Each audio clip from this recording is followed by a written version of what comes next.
ஈசான மூலையில் பூஜை ரூம் இருக்கணுமா, கன்னி மூலையில் பூஜை ரூம் இருக்கணுமா அப்படின்னு நிறைய அன்பர்களுக்கு ஒரு கேள்வி. இந்த வரைபடம் மூலமாக நம்ம பார்ப்போம். 56க்கு 30 213 பசுமனை ரெட்டை ஆண் குழந்தை ரெட்டை பெண் குழந்தை கிடைக்கும். கட்டடத்திற்கு உண்டான வயது பொருத்தம் 51 ஆண்டுகள், 11 பொருத்தத்தில் 8 பொருத்தம் உள்ளது.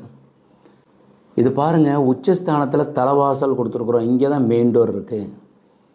இது ஒரு வடக்க பார்த்த வீடு. ஈசான மூலையில் போர்வெல்லும் மழைநீர் சேரிப்பும் சம்பும் அமைக்கிறோம். காருக்கு கீழே இந்த BMW காருக்கு கீழே கூட வச்சுக்கலாம். தலைவாசலுக்கு நேராக பின்வாசல் கொடுக்குறோம். ஜாதகத்தில் புதன் அதிகாரம் பெற்றிருந்தால் பின்வாசலோட கட்டுறது நல்லது. ஈசானத்தில் பூஜை அறை வைக்கிறது சிறப்பு. லிங்கம் சார், பூஜை அறை ஈசானத்தில் இருக்கே, அப்போது வாயுவில் வைக்கணும்னு சொல்கிறாளே அப்படின்னு சொல்லி கேட்பாங்க. ஈசானத்திலேயோ கண்ணிலேயோ வைக்கிறது சிறப்பு. அக்னியில் கிச்சன்.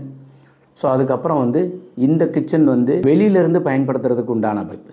இது கவுண்டர், உட்காந்து சாப்பிட்றதுக்கு 2 கிச்சனாக அப்படி வச்சுக்கிறது. அப்புறம் பெரிய 16க்கு 23.25 ஹாலு. ஸோ 16:45க்கு 15:45 பெட்ரூம், டாய்லெட்.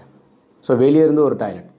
இதில் கப்போர்டு கொடுக்கணும். ஏன்னா 23.25ங்கிறது 22:30க்கு கப்போர்டு கொடுக்கணும். வீட்டுக்குள்ளேருந்து மாடிப்படி, உள்ளளவு வெளியளவு வாஸ்துபடி இருக்கணும். KJC 10ங்கிறது குழி பொருத்தம், ஜாதகம், கார்னர் 4 மூலை சரியாக இருக்கணும். இன்னர் அவுட்டர் மெஷர்மெண்ட் வாஸ்துபடி இருக்கணும். பசவனை வச்சு கட்டுறது ரொம்ப ரொம்ப சிறப்பு. இந்த பிளான் உங்களுக்கு யூஸ்ஃபுல்லாக இருக்கும்னு நம்புகிறேன். ஸோ யூஸ்ஃபுல்லாக இருந்தாக்கா லைக், ஷேர் பண்ணுங்கள், கமெண்ட் பண்ணுங்கள். ஸோ இதன் மூலமாக நிறைய தகவல்கள் தெரிஞ்சுக்கலாம். மேலும் ஒரு வீடியோவோடு நான் சந்திக்கிறேன். வணக்கம்.